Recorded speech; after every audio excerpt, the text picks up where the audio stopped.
Today, we're going to dig into a really powerful theory that tries to explain the intense pressure so many women feel about their bodies. But here's the twist. What happens when that theory, which is supposed to be universal, gets put to the test across different cultures? Well, the answer? It might just surprise you. You know that feeling, right? Like you're constantly being watched, being judged, and you end up evaluating yourself from the outside in. It's this constant hum in the background for so many of us, and it turns out there's actually a formal name for this whole experience. So here's our game plan. We'll start with what objectification theory even is. Then we'll look at the specific three-step pathway it proposes. After that, we'll see how a major study put this whole idea to the test, dive into the surprising results, try to make sense of them, and then wrap it all up with why this is so important. All right, so first things first. What is this framework that gives a name to that feeling of being under a microscope? Okay, so at its core, objectification theory basically suggests that through all sorts of social cues and media, women are taught to see themselves as, well, objects to be looked at and appreciated for their appearance. And over time, that external gaze, that way of being looked at, it gets internalized. It becomes a part of how they actually see themselves. And according to the theory, this internal observer creates a behavior called self-surveillance. Now, this isn't just, a quick glance in the mirror.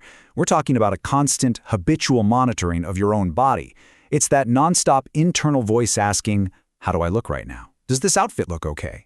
It's a constant focus on appearance. But the theory doesn't just stop there. It actually proposes this specific domino effect, a kind of three-step pathway that connects this self-surveillance to some pretty serious mental health risks. Let's break down how that chain reaction is supposed to work. So, here's the proposed chain of events. It all starts with step 1, self-surveillance, that constant monitoring we just talked about. This is then predicted to lead to step 2, body shame, that awful feeling of falling short of whatever the cultural beauty standard is. And then finally, that shame can lead to step 3, disordered eating, as a way to try and fix the body, to try and get rid of that painful feeling of shame. This is the exact model that researchers wanted to put under the microscope. So, here's the million-dollar question. Does this three-step pathway really apply to everyone? I mean, is it a truly universal experience for all women?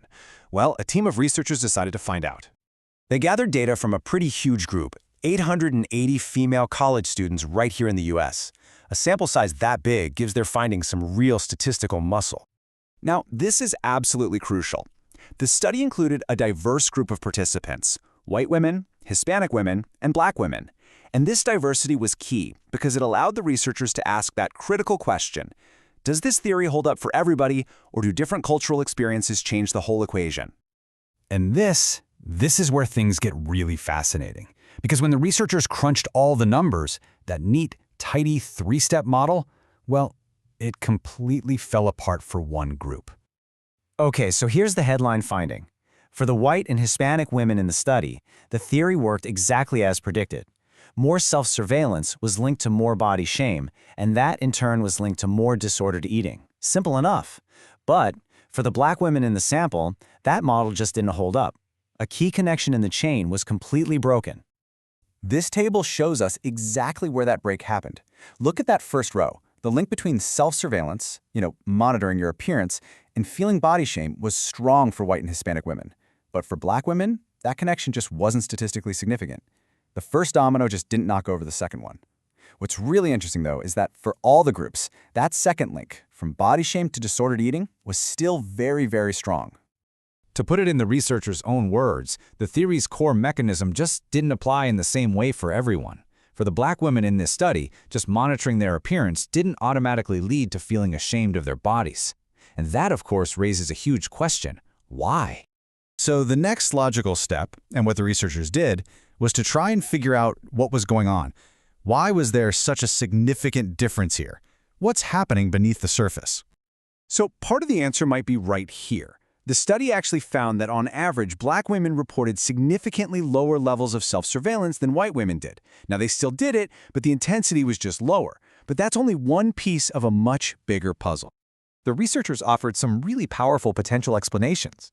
They pointed to other studies suggesting that Black communities may have more flexible and broader definitions of what beauty is, and also a greater cultural acceptance of larger body sizes.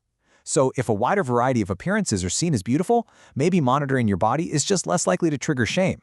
They also made the really important point. that because of unique historical experiences, appearance monitoring for Black women might be a lot more complex and could include things like skin tone, not just body shape and size.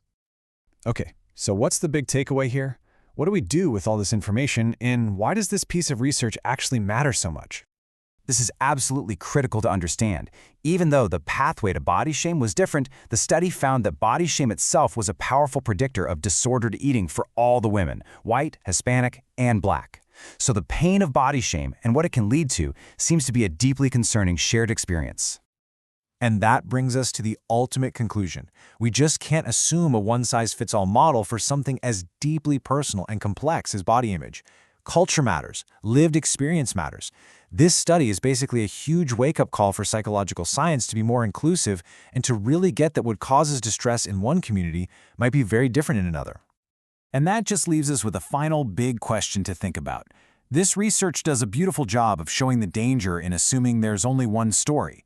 It really pushes us to wonder, what other widely accepted, universal ideas in psychology might look totally different if we just started looking at them through a wider, more inclusive lens?